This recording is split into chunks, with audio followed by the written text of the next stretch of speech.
میں سیاسی تبدیلی آئی، بہت سارے اسکالرز نے اس کے اوپر کام کیا ہے۔ انقلاب میں اقتصادی تبدیلی آئی ہے، جو قوم پوری دنیا کے سامنے اتنی محتاج تھی بسکٹ نہیں بنا سکتی تھی، اب وہ میزائلز بنا رہے ہیں، اسپیس کے اندر ٹیکنالوجی استعمال حاصل کر رہے ہیں، مثلا نیوکلیر ٹیکنالوجی، نینو ٹیکنالوجی اور فلاں فلاں کام کر رہے ہیں۔ یہ لوگ بسکٹ نہیں بنا سکتے تھے اپنے پاس۔ ان کی پولیٹکس کے اندر، ان کی اکانومی کے اندر، ان کے پتہ نہیں کتنی تبدیلیاں آئی ہیں۔ سب سے بڑی تبدیلی کیا تھی؟ سب سے بڑی تبدیلی کون لے کر آیا؟ اصلا امام خمینی کون ہے؟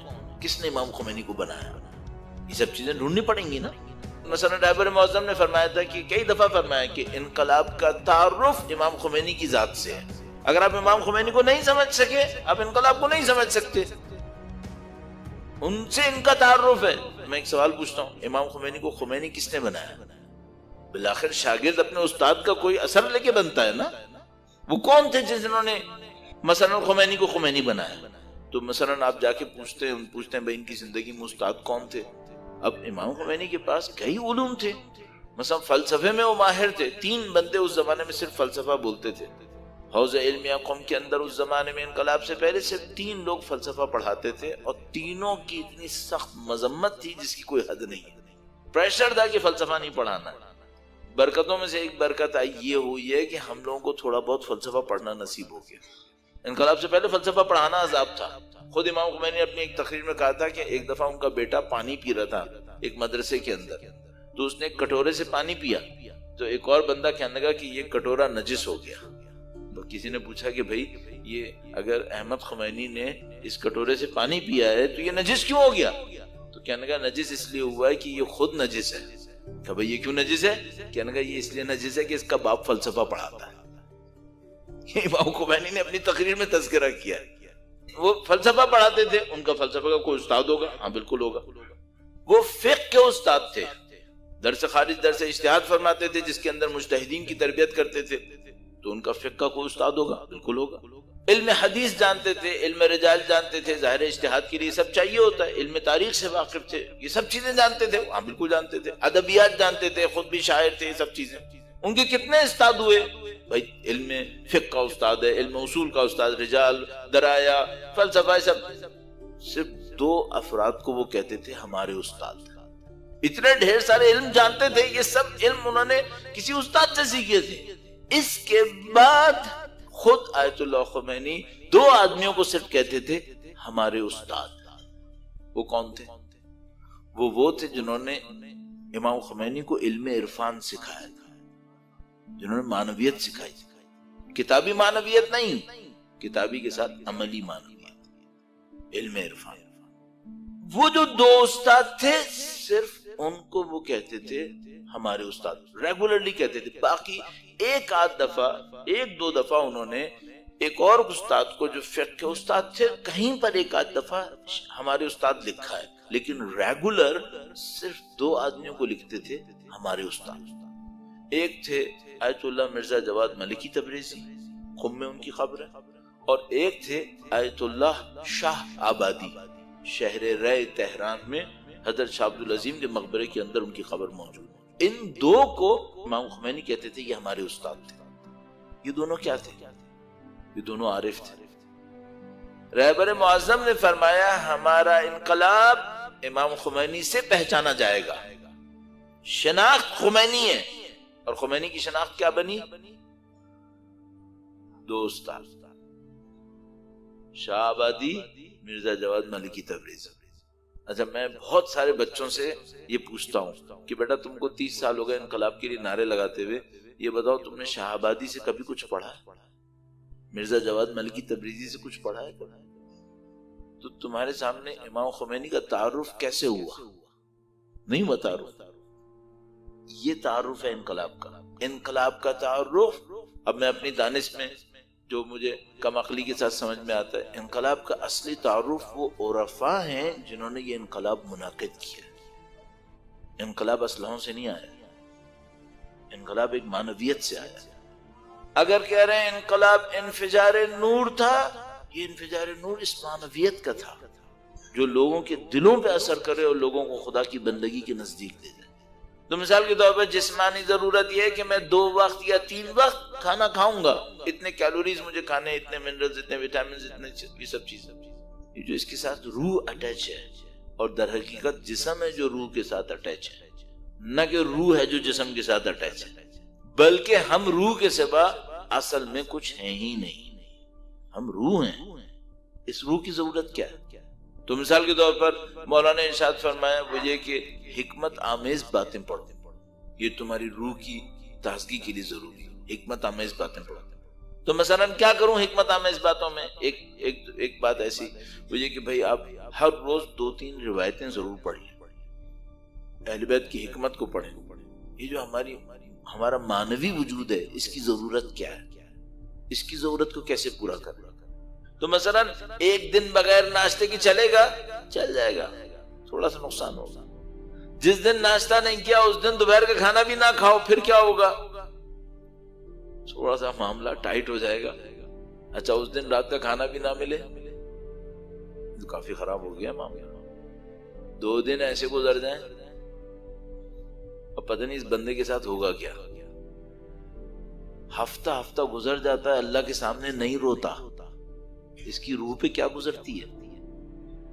2 دن کھانا نہ کھائے کھڑا ہونا مشکل ہوتا ہے اس کے لیے، ہفتے گزر جاتا ہے خدا کے سامنے نہیں گڑ گڑاتا، اس کی روح کہاں پہنچتی ہوگی؟ اس کا مطلب ہے اس کی روح بیابان میں گھوم رہی ہے، اس کو پتہ ہی نہیں کہ میری روح کہاں ہے۔ انفجار نور یہ تھا کہ انقلاب نے ہمیں معنویت سکھائی، اللہ کی بندگی سکھائی۔ اگر ہمارے سامنے یہ تعارف انقلاب کا نہیں آیا تو ہم نے انقلاب کو نہیں پہچانا، ہمیں اس تعارف کی ضرورت ہے۔ تو مثال کے طور پر کوئی آئے جو ہمیں بتائے مثلا آیت اللہ شاہ آبادی کون تھے، وہ کیا سکھاتے تھے، خود امام خمینی مثلا وہ اپنے شاگردوں کو کیا سکھا رہے تھے۔ عجیب بات یہ ہے کہ مثلا خود امام خمینی نے یونیورسٹی کی کوئی ڈگری نہیں لی ہوئی تھی، ان کے پاس یونیورسٹی کی کوئی ڈگری نہیں تھی، لیکن انہوں نے دنیا کے تمام سیاسی نظاموں کو چیلنج کر دیا۔ کیسے کیا یہ؟ ایک دفعہ کسی نے پوچھا امام خمینی سے کہ آپ کے ذہن میں یہ جو ولایت فقیہ کا سیاسی نظریہ آیا یہ کیسے آیا؟ پورا پولیٹیکل تھاٹ ہے بھئی۔ ایک آدمی مثلا فرض کریں کوئی نئی دوائی ایجاد کرے اور اس سے پوچھیں بھئی تم پہلے کیا تھے، اور وہ کہے میں پہلے بڑھئی تھا، اس سے کہ بھئی بڑھئی کا دوائی سے کیا تعلق ہے؟ صحیح ہے۔ تو مثلا امام خمینی سے پوچھیں تم کون بھائی، وہ کہیں میں درس خارج بتاتا تھا، میں فلسفہ پڑھاتا تھا۔ اچھا آپ نے کیا بنایا؟ آپ نے دنیا کے پولیٹیکل سسٹمز کو چینج کر دیا۔ بھائی آپ کا اس سے تعلق تھا کیسے؟ کسی نے ان سے پوچھا کہ بھئی آپ نے ایک سیاسی نظام بنایا جس نے دنیا کے تمام سیاسی نظاموں کو چیلنج کر دیا، یہ آپ نے کیسے کیا؟ انہوں نے کہا کہ میں نے صرف یہ کیا کہ جو خدا نے میرے اوپر شرعی ذمہ داری رکھی تھی اسے میں کیسے انجام دوں، بس، باقی یہ نظام خود بنے ہیں۔ ایک بندے خدا نے اس کے اوپر ریسرچ کیا، جیسے میں نے کہا نا اصول ڈھونڈنے زندگی کے، تو اس نے کہا کہ میں آیت اللہ خمینی کے فیصلہ کرنے کا جو طریقہ کار ہے اس کا اصول دیکھنا چاہتا ہوں، یہ فیصلہ کیسے کرتے ہیں۔ مثلا ایک آدمی ہوتا ہے اس کے سامنے پیسہ آ جائے نا تو وہ سلپ کر دیتا ہے، ہوتے ہیں دنیا میں، کم ہے ایسے پیسے کے سامنے سلپ ہو جاتے ہیں۔ تو اس کی زندگی کا اصول کیا ہے؟ پیسہ آتا ہے معاملہ ختم۔ اچھا ایک اور آدمی ہے وہ مثلا نفسانی خواہشات پہ مرتا ہے، اس کو تھوڑا سا لیڈرشپ کا ایک ستارہ دکھا دو، دنیا کی ہر غلط صحیح حرکت کرنے کو تیار ہے، اگر اس کو ذرا سا اشارہ مل جائے کہ میری لیڈرشپ آنے والی ہے، صحیح۔ تو اس کی زندگی میں اصل کیا ہے؟ لیڈرشپ، جاہ طلبی۔ ایک کی زندگی میں جاہ طلبی ہے، ایک کی زندگی میں پیسہ ہے، ایک کی زندگی میں شہرت ہے، یہ سب چیزیں۔ تو اس نے کہا میں دیکھتا ہوں امام خمینی کے فیصلے کی بنیاد کیا ہے۔ تو اس نے کہا بھائی ان کی فیصلے کی صرف ایک بنیاد ہے، وہ کیا ہے؟ اس وقت شرعی ذمہ داری کیا ہے؟ ایک جملے میں عبودیت، اللہ کی بندگی، بس۔ سارے فیصلے صرف ایک محور پہ کرتے تھے، اس وقت بندگی کیا مطالبہ کر رہی ہے، بس۔ ایک بندے خدا نے واقعہ بیان کیا، بہت پہلے کی بات ہے جب ان کا کوئی بہت بڑا لیڈرشپ کا اسٹیٹس نہیں تھا امام خمینی کا، تو کہنے لگا کہ مثلا ہم قم سے تہران بس میں جا رہے تھے، اس زمانے کی بات، کہنے لگا ہم قم سے تہران بس میں جا رہے تھے، یہ ایسی کوئی سفر تھا۔ اس زمانے میں شاہ ایران کے اندر جو مولانا حضرات تھے ان کے اوپر بہت سختیاں کر رہا تھا، اور ان سے کہتا تھا کہ 2 سال کی کمپلسری ملٹری ٹریننگ پہ آپ کو جانا پڑے گا، اور 2 سال کی کمپلسری ملٹری ٹریننگ پہ جب جاتے تھے بیچارے علماء تو پٹتے تھے وہاں پہ، کیونکہ وہ سب لوگ ان کے مخالف ہوتے تھے۔ تو وہاں سے لوگ جو علماء تھے وہ مائگریٹ کر کر کے عراق جا رہے تھے تاکہ اس مصیبت سے بچیں. پھر وہاں جو تھے وہ باسی حکومت تھی، اس نے ایرانی علماء کے نجف آنے پر پابندی لگانا شروع کر دی. تو مثلا یہ جو امام خمینی جا رہے تھے سفر میں، ان کے ساتھ کوئی تھے، انہوں نے اس بات کو ڈسکس کر رہے تھے ایک دوسرے کے ساتھ. یہ لوگ بات کر رہے تھے کہ بھائی جو ایرانی علماء جا رہے ہیں یہ نقصان دہ ہے، اس سے قوم کا حوزہ خالی ہو جائے گا. تو اس بندے نے کہا کہ یہ جو وہ ظالم وہاں پر سختی کر رہا ہے کہ وہ نہیں آنے دے رہا، شاید یہ بہتر ہے. بہتر یہ کہ وہ یہ کرے تاکہ یہاں سے لوگ سارے نہ چلے جائیں، یہ خالی ہو جائے گا. پھر تو کہنے لگا کہ سارے راستے وہ مجھے توحید کا درس دیتے رہے، یعنی انہوں نے بات چھوڑ دی، ختم کر دی، مجھ سے توحید پہ بات شروع کر دی. کہنے کہ سارے راستے توحید کا درس دیتے رہے. تو اس کے بعد جب راستہ ختم ہونے پہ آیا تو انہوں نے کہنے کہ مجھ سے پوچھا کہ فلانی تم کو میں نے سارا راستہ توحید سکھانے پہ لگا دیا، یہ کیوں میں نے کیا؟ کہنے کا مجھے سمجھ میں نہیں آیا کہ آپ نے آج کے دن کے لیے توحید ہی کیوں رکھا. کہنے کہ تم نے جو جملہ بولا تھا نا کہ وہ اگر نجف آنے نہ دے ایرانی علماء کو تو یہ بہتر ہے، اس جملے میں شرک ہے، اس جملے میں شرک ہے، تمہاری توحید کمزور ہے، اس لیے میں نے سارے راستے توحید پہ بات کی. اپنی توحید صحیح کرو، خدا کے سوا کسی ظالم کے اوپر نظر مت ڈالو کہ وہ یہ کر دے گا تو بہتر ہو جائے گا، یہ کر دے گا بہتر ہو جائے گا. صحیح، یہ ان لوگوں کی ریالٹی ہے. اللہ کی بندگی، اللہ سے رابطہ، یہ ریالٹی ہے. جو ہم لوگوں کا مسنگ پارٹ ہے وہ یہ نہیں ہے کہ ہمیں مثلا انقلاب سے محبت نہیں، محبت تو بہت ہے الحمدللہ رب العالمین. جو مسنگ پارٹ ہے شاید جو مجھے سمجھ میں آتا ہے وہ یہ کہ ہم اس معنویت کو نہیں سمجھ پا رہے جو خدا متعال کی بندگی کے ساتھ انہوں نے ہمیں دینے کی کوشش کی ہے، شاید وہ ہم نہیں سمجھ پا رہے. تو عزیزان محترم، ہمیں ایک سبق ملتا ہے، اللہ کی بندگی پر اعتماد کرتے ہوئے غیر خدا ظالموں سے ٹکرا جاؤ. یہ سمجھ میں آتا ہے، خدا کی بندگی پہ اعتماد کرو اور ظالموں سے ٹکرا جاؤ. اور جس انداز میں اہل بیت نے ہمیں یہ سبق دیا ہے اور جو ان کی حیات طیبہ ہے، جو ان کے واقعات ہیں، انہوں نے ہمیں ایک بات سمجھائی، اس سے مت گھبراؤ کہ کوئی ساتھ ہے یا کوئی ساتھ نہیں. یہ کہ ہمارے پاس اسٹریٹجی ہو یہ بات بہت ضروری ہے، یہ کہ ہمارے پاس حکمت عملی ہو یہ بات بہت ضروری ہے. صرف جذبات سے کام نہیں ہو سکے گا، لیکن یہ کہ ہم اکیلے ہونے کے خوف سے حق کا ساتھ نہ دیں، یہ صحیح نہیں. انہوں نے جو ہمیں سکھایا ہے اللہ پہ بھروسہ کرو، صحیح کام انجام دیتے رہو.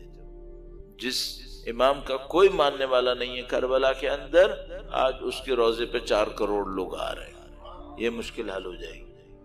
اور انشاءاللہ آخر کی طرف لے جاتے ہوئے پروردگار انشاءاللہ وقت کے امام کی تشریف آوری کا دن دیکھنا ہمیں نصیب فرمائے گا. مددی مددی